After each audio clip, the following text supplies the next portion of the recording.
Le Conseil constitutionnel valide la réélection d'Alassane Ouattara ce jour avec 94,27% des suffrages. Et puis les travailleurs du public ont repris le service ce matin dans le district d'Abidjan. Bonsoir et bienvenue dans le journal. Le Conseil constitutionnel confirme les résultats publiés par la commission électorale indépendante. Alassane Ouattara du RHDP remporte l'élection avec 94,27% des suffrages. Pascal Affi-N'Guessan du Front populaire ivoirien obtient 0,99% des voix. Henri Konan Bédié du PDCI obtient 1,6%. Konan Kouadio-Bertrand du KKB, lui, obtient 1,99% des suffrages. Écoutons le président du Conseil constitutionnel, Mamadou Koni. Considérant que ni la Constitution, ni le Code électoral n'imposent aux juges constitutionnels un nombre minimum d'électeurs ou de bureaux de vote opérationnels desquels il doit faire dépendre la validité du scrutin pour l'élection du président de la République. Considérant par ailleurs que l'examen par le Conseil constitutionnel des procès-verbaux de dépouillement des votes dans les zones où le scrutin s'est effectivement déroulé n'a révélé aucune irrégularité grave de nature à entacher la sincérité du scrutin et à en altérer le résultat d'ensemble. Qu'il convient en conséquence de déclarer régulier le scrutin du 31 octobre 2020 pour l'élection du président de la République. Nombre d'inscrits, 6 066 441. Nombre de votants, 3 269 813. Suffrages exprimés, 3 215 909. Majorité absolue, 1 606 956. Taux de participation, 53,90%. Ont obtenu M. Alassane Ouattara, 3 031 483 voix, soit 94,27%. M. Affi-N'Guessan Pascal, 31 986 voix, soit 0,99%. M. Bédié Konan Aimé Henri, 53 330 voix, soit 1,66%. M. Kouadio Konan Bertin, 64 011 voix, soit 1,99%.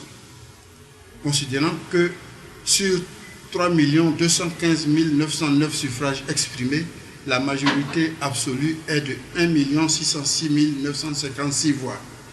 Considérant que M.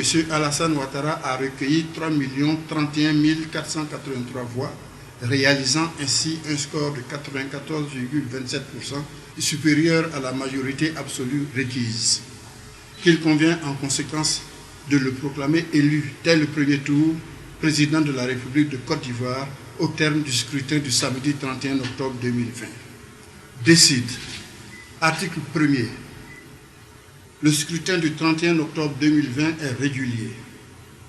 Article 2.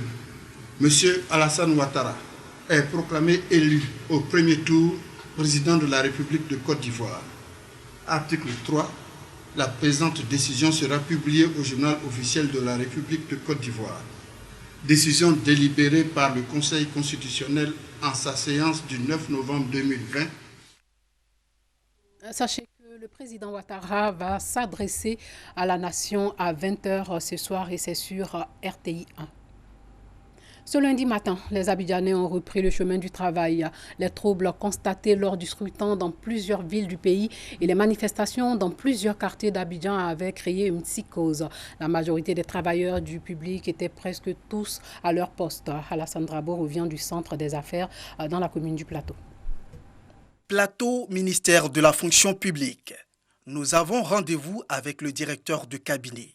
Selon Séraphin Oka, la psychose née des fausses informations n'a pas eu raison de l'administration publique. Les travailleurs sont à leur poste. Cette rupture était due au fait qu'il y avait une grande psychose qui avait été entretenue sur les réseaux sociaux, amenant les fonctionnaires dans leur ensemble à prendre des précautions avant de venir sur le lieu de travail. Ils venaient effectivement, mais un peu en retard. Aujourd'hui, j'ai déjà envoyé une mission de contrôle des effectifs tôt le matin sur le terrain. Le rapport préliminaire qui m'a été fait, c'est que l'engouement hier, les gens sont à leur poste, les fonctionnaires sont à leur poste. Quel est le constat dans les autres ministères et services publics? Docteur Francis Kwasi, directeur de la programmation et du contrôle des effectifs nous fait l'état des lieux. Depuis le lundi 2 novembre, nous avons constaté qu'il n'y avait pas trop d'engouement de la reprise du service. Mais à partir du mardi 3, les fonctionnaires ont commencé à regagner leur poste. Et le vendredi, à l'issue d'un contrôle que nous avons effectué, nous avons constaté que l'ensemble des fonctionnaires étaient à leur poste. Et c'est la même chose ce lundi. Cap sur la commune de Cocody, ici à l'Observatoire de la fluidité des transports. Moi, je suis là depuis 7h30 ce matin. Sur un effectif de 51 personnes, j'ai des permissionnaires et des malades. Et ça fait un total de 6 absents. Voilà. Et puis ceux qui sont en mission, il y a un qui est en mission, il y a 2 ou 3 qui sont malades, et puis il y a un certain nombre qui sont permissionnaires. Donc le travail a effectivement repris, tout le monde a son poste, le service marche correctement.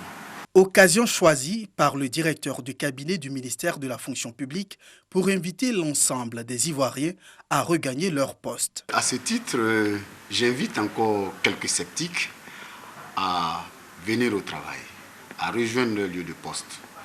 Et le travail a effectivement repris. Dans l'administration ivoirienne, le travail a repris et les dossiers sont en cours de traitement. Le secteur du transport n'est pas en marge de cette reprise, même si dans certaines gares routières, les activités n'ont pas atteint leur vitesse de croisière. Notre reporter Alassane Drabo a sillonné quelques gares routières de la commune d'Adjamé. Gare routière d'Adjamé. Plus d'une semaine après l'élection présidentielle du 31 octobre 2020, émaillée de quelques violences, la chaleur et l'ambiance sont de retour dans le secteur du transport. Les bonnes affaires aussi. Vraiment, on a repris le travail. Les gens ont fait peur, les gens qui n'avaient pas de travail. Pourtant, nous, on travaille. Hein. Depuis le 31, on est en train de travailler ici. Chaque jour, on sort, il y a les clients qui sortent. Le cas saute, normalement, ça a repris. Ça marche même. Là, tout le monde voit. Toutes les compagnies ont repris, tout le monde. Alors moi-même, ça fait mon 3e départ qui est là. Ça va. Tu peux monter dans le cas pour constater. Les clients me peuvent témoigner. Alors tout a repris. Hein. Mais tout le monde ici n'a pas cette chance. Nous travaillons au ralenti. Hein. Voilà. Vous-même, vous constatez avec nous. Vous êtes à la gare AVS, vous constatez avec nous que nous travaillons avec quand même la peur. Voilà. La psychose est restée dans la tête des gens.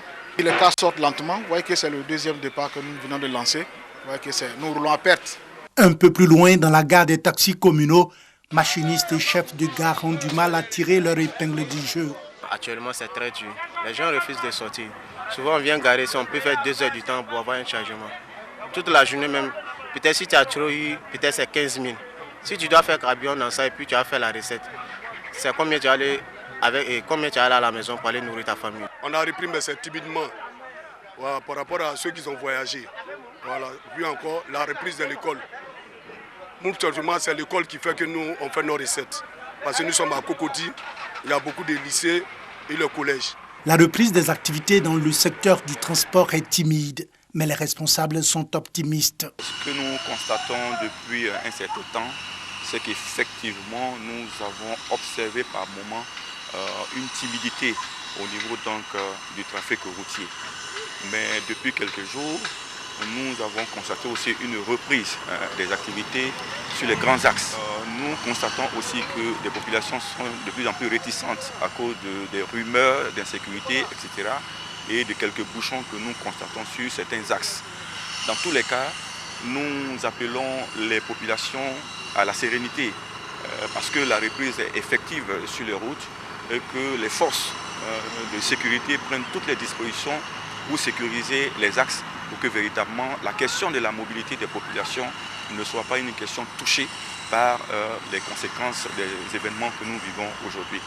En attendant la reprise totale des activités dans le secteur du transport, ce chef de gare continue d'appeler ses clients.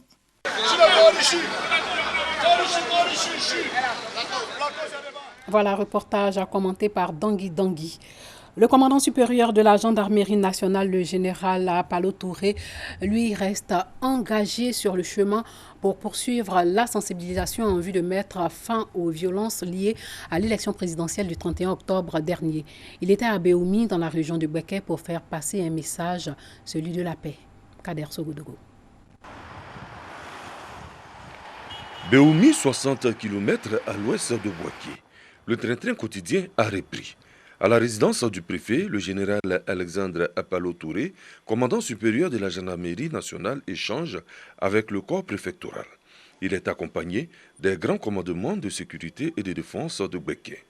La délégation va ensuite mettre le cap sur la mairie de Béoumi, où les jeunes, dans leur diversité politique, ethnique et religieuse, attendaient. Les tensions liées à l'élection présidentielle du 31 octobre 2020 n'ont pas épargné Béoumi. Le cortège du ministre de la Communication et des Médias, Sidi Tiemoko Touré, porte-parole du gouvernement et cadre du terroir, a même essuyé des tirs. 4 blessés sont à déplorer. Route barrée, incitation à la haine ethnique, il faudra bien sortir de l'idylle avec la violence. Je vous demande d'arrêter de vous entretuer. Parce que quand vous tuez un être humain, vous aurez ça toute votre vie sur la conscience. Il faut refuser de tuer votre camarade. Il faut refuser d'aller brûler les biens de quelqu'un d'autre. Vous avez vu vos frères, Ayam Sougou, ils voient des véhicules passer. Ils arrêtent, ils descendent ceux qui sont dedans, ils mettent le carburant, ils allument le feu. Même si personne ne te dit quelque chose. Citez-moi un seul monde, un seul pays où on ne parle pas du mal et du bien. Manipulation, fausse rumeur. La jeunesse est utilisée pour mettre en péril son devenir. Elle décide de s'affranchir. Nous appelons tous les jeunes à observer ce que le général a dit, à garder le cap de la paix. Parce que c'est par la paix que nous jeunes préparons notre avenir et que nous jeunes, nous inscrivons tous nos projets. Nous soutenons la paix, rien que la paix. Avec les conseils du général, je pense que tout changera ici à Béoumi. Il n'y a pas longtemps, les 15, 16 et 17 mai 2019, Béoumi avait été secoué par une crise communautaire. Une stèle érigée à la mémoire des victimes par la ministre Maria Toukone est encore visible, témoin de l'histoire et des actes à venir. Hors de chez nous, en Bolivie, après avoir démissionné et quitté le pays pendant une année à la suite de la contestation de sa réélection à un 4e mandat, la figure de la gauche sud-américaine bolivienne revient chez elle. L'ex-président bolivien Evo Morales était réfugié en Argentine. Il était accompagné par le président argentin Alberto Fernandez. Celui-ci a assisté hier à l'investiture du nouveau président bolivien Luis Arce. Des centaines de personnes, dont de nombreux Amérindiens vêtus de leur tenue colorée traditionnelle, s'étaient massés à la frontière dès l'aube pour attendre celui qu'il surnomme le père de la Bolivie. L'ancien président bolivien Evo Morales va à présent entreprendre un périple d'un millier de kilomètres par la route jusqu'à son fief de Chimorí. Et pour finir, sachez qu'en Inde, l'oncle de Kamala Harris, la voix présidente des États-Unis en 2024, dans le village où le grand-père maternel de Kamala Harris est né, les habitants allument des pétards et brandissent son portrait alors que l'Inde fête la victoire de la vice-présidente des États-Unis élue à ces élections. Célébration dans le village natal du grand-père maternel de Kamala Harris. Les habitants saluent son élection à la vice-présidence américaine. À New Delhi, l'oncle de Kamala Harris évoque une victoire historique. Obama was the first Afro-American male who was a president. Barack Obama était le premier homme afro-américain à devenir président des USA et comme je l'ai dit à quelqu'un, si l'on se base sur les racines historiques, en 2024, elle sera la première présidente afro-américaine asiatique américaine des USA. Je suis toujours d'accord avec presque tout ce qu'elle fait et je n'ai aucune divergence d'opinion sur une question majeure ou même mineure. Je lui dirai de toute façon, tu fais tout très bien. Que veux-tu que je te dise alors que de toutes les manières, tu fais déjà tout super bien. La seule chose à garder à l'esprit, c'est de continuer à le faire. Et nous sommes tous dans des différents pays et nous nous retrouverons tous à Washington en janvier 2021 pour célébrer cette investiture.